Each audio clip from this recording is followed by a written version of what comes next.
Habitual en nuestra revista y es momento ahora de conocer de música y como cada sábado y también los martes llega a nuestro estudio Oni Acosta para hablar de música y con una invitada. Muy buenos días, Oni.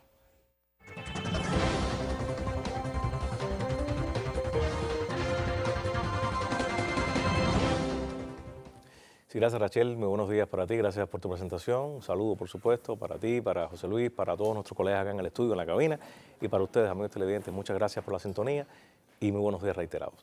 Como bien decía Rachel, tengo una invitada, una joven y talentosa, queridísima, también pianista, que me place muchísimo que esté por acá, sobre todo para anunciar un concierto, para hablar de todas las complejidades, incluso desde el punto de vista morfológico de esta obra y de parte de su trabajo, porque es una joven pianista que, bueno, estamos acostumbrados a verla en las promociones del Centro Nacional de Música y Conciertos, gracias también a la labor pedagógica que uno de sus maestros, quizás el que más conocemos, que es el maestro Ulises Hernández, ha hecho con ella, y bueno, toda esa que la estamos viendo en pantalla. La querida maestra también, porque eres muy joven, pero eres maestra también. Buenos días, muchas gracias por la invitación. Y es un placer, y me place porque, bueno, una joven como ustedes pueden apreciar, y bueno, también Carmen Rosa hace un tiempo nos unió desde el punto de vista profesional, y bueno, has colaborado en muchísimos proyectos, estudiaste en Caturla, es decir, tienes una en Elisa luego, qué bueno. Vamos entonces a hablar, Daniela, sobre este concierto que va a tener lugar mañana con la Sinfonietta Duchesne Cousin, que bueno, como todo el mundo conoce, es parte, ¿no?, de la Filarmónica Nacional y bueno, parte de la Sinfónica Nacional. ¿Cuál es el programa escogido? Porque sé que es Mozart, pero bueno, ¿cuál es el concierto específico para no develar el detalle, sino que seas tú? Claro, el nombre del concierto es Mozart en Re, porque tiene la peculiaridad de que todas las obras que vamos a interpretar están en la tonalidad de Re. Comenzaremos con la obertura de Las bodas de Fígaro, una de las obras más importantes del compositor. Luego estaré yo, en un segundo momento, interpretando el concierto número 20 en Re menor, de Mozart, y cerrarán con la sinfonía número 38, también conocida como Praga. Entonces es un programa que aborda la diversidad de estilos que tuvo este compositor tan versátil que fue Mozart, y nos permite pues acercar su música al público cubano. Claro. Al ser la Sinfonietta una orquesta que no es de cámara, pero tampoco es sinfónica, sino una orquesta, para que el público entienda, mediana, o sea, una orquesta intermedia en tipologías de instrumentos, en familias, etcétera.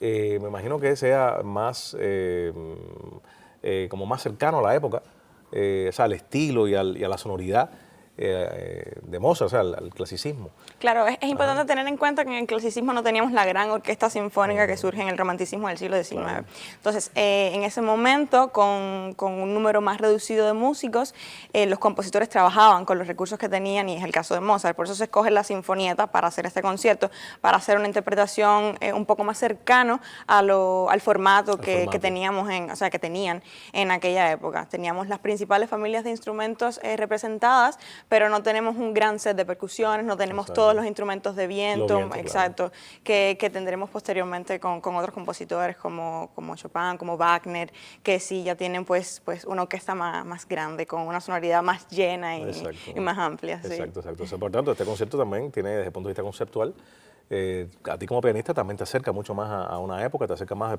desde el punto de vista sonoro, ¿no? Y al público también lo va a acercar a más o menos como sonaba realmente un concierto de Claro, es como un viaje al clasicismo, porque si bien hay conciertos muy variados que abordan repertorios de diferentes periodos estilísticos, en este vamos a tener una diversidad de géneros, porque vamos a abordar 3 géneros diferentes, característicos del clasicismo, pero todo va a ser en el clasicismo, o sea, es como ir al siglo XVIII en un concierto. Ojo, que no es que no se haga con orquesta sinfónica, se hace, pero bueno, en este caso hay una característica, una singularidad. Una interpretación históricamente informada, como el término que está ahora. En el caso de este concierto, ¿lo has tocado otras veces? ¿No? ¿Es un estreno? ¿Cómo ha sido este montaje? Para mí es un estreno, nunca he tocado este concierto y nunca había tocado un concierto de Mozart con orquesta.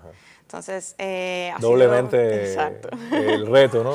Sí, y ha sido muy interesante porque nosotros, los pianistas, generalmente trabajamos sonatas de este compositor como parte de nuestra formación en la academia, pero trabajar el concierto es diferente porque ya tienes una interacción con un director y con la orquesta, y entonces uno debe regirse y pensar en las sonoridades, como habíamos hablado anteriormente de la época, cómo se tocaba esa música en ese periodo. Entonces son peculiaridades que a tener en cuenta para poder hacer verdaderamente una interpretación valiosa. Ahora que dices eso, Daniela, siempre recuerdo mis charlas y mis encuentros, mis entrevistas con el maestro Fran Fernández, un querido maestro pianista, por supuesto, no hay que presentarlo.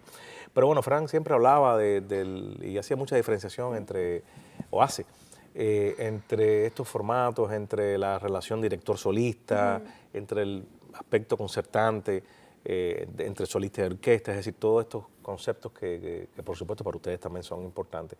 Y hasta dónde, has dicho algo interesante que yo quería tu opinión, hasta dónde tú como solista, hasta dónde llega tu participación o tu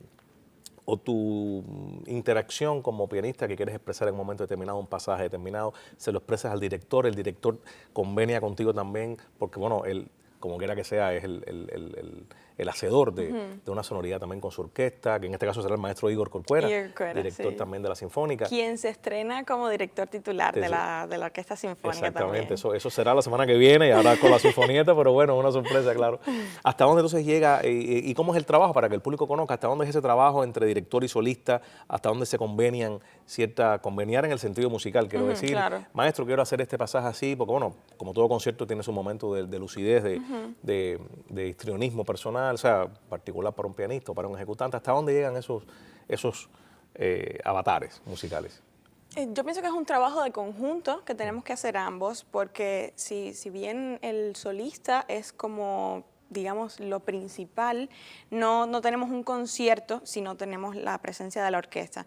Entonces, nosotros los solistas proponemos lo que nos gustaría hacer, lo que consideramos que sería más interesante, pero siempre hablándolo con el director, porque incluso a veces los directores tienen ideas muy geniales que pueden nutrir también las propuestas que tenemos nosotros. Entonces, es pensarlo como un poco música de cámara. Yo lo veo más así, no tanto como un acompañamiento de solista, orquesta acompañante, sino como un trabajo de música de cámara con que tiene que existir una comunicación muy directa entre el pianista y el solista y el director de orquesta, y el solista y el concertino y el solista y el resto de la orquesta. Porque no solamente la comunicación con el director, sino tener un contacto con el resto de la orquesta. O sea, que la orquesta se siente identificada con lo que uno está haciendo es muy importante para lograr, bueno, pues un muy buen resultado. Claro, por eso es que siempre hay que aclarar, porque hay muchas personas que incluso, sobre todo adolescentes, que se acercan a este arte, o sea, al arte de la música, sobre todo sinfónico, cameral, etcétera, y dicen, bueno, ¿para qué el director supuestamente dirige? Si ya todo, no, es que hay que hacer un trabajo. Ya eso que uno ve en la puesta en escena es el final, es el epílogo, pero realmente hay un trabajo.